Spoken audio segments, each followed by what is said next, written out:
আসসালামু আলাইকুম প্রিয় ভিউয়ার্স, শুরু করছি মহান আল্লাহ তাআলার নামে।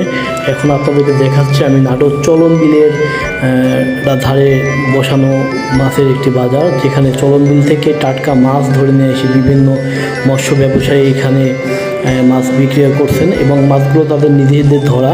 তো চলন বিলের মাঝখান দিয়ে পথ দিয়ে যারা হাটিকুমড়োর দিকে যাবেন, কুষ্টিয়া থেকে হাটিকুমড়োর দিকে যাবেন, তারা এই মাছের বাজারটা দেখতে পাবেন। অনেক সুন্দর সুন্দর বিলের মাছ উঠেছে এখানে এবং স্বল্প মূল্যের টাটকা মাছ যদি আপনারা কিনতে চান তাহলে হয়তো এখান থেকে আপনারা কিনতে পারবেন এবং এখানে মাছের দাম কম থাকে এবং টাটকা মাছ আপনারা কিনতে পারবেন এই বাজার থেকে। এখানে অনেক মানুষের সমাগম হয়ে থাকে, যারা যাত্রাপথে বিভিন্ন প্রকার বিলের মাছ কিনতে চান তারা টাটকা মাছ এখান থেকে কিনতে পারেন। তো অনেক সুন্দর দেখছেন এই রাস্তার ধারে বিলের এই মাছগুলো। মোটামুটি অনেক মানুষ, অনেক মৎস্য ব্যবসায়ী এখানে এসেছেন,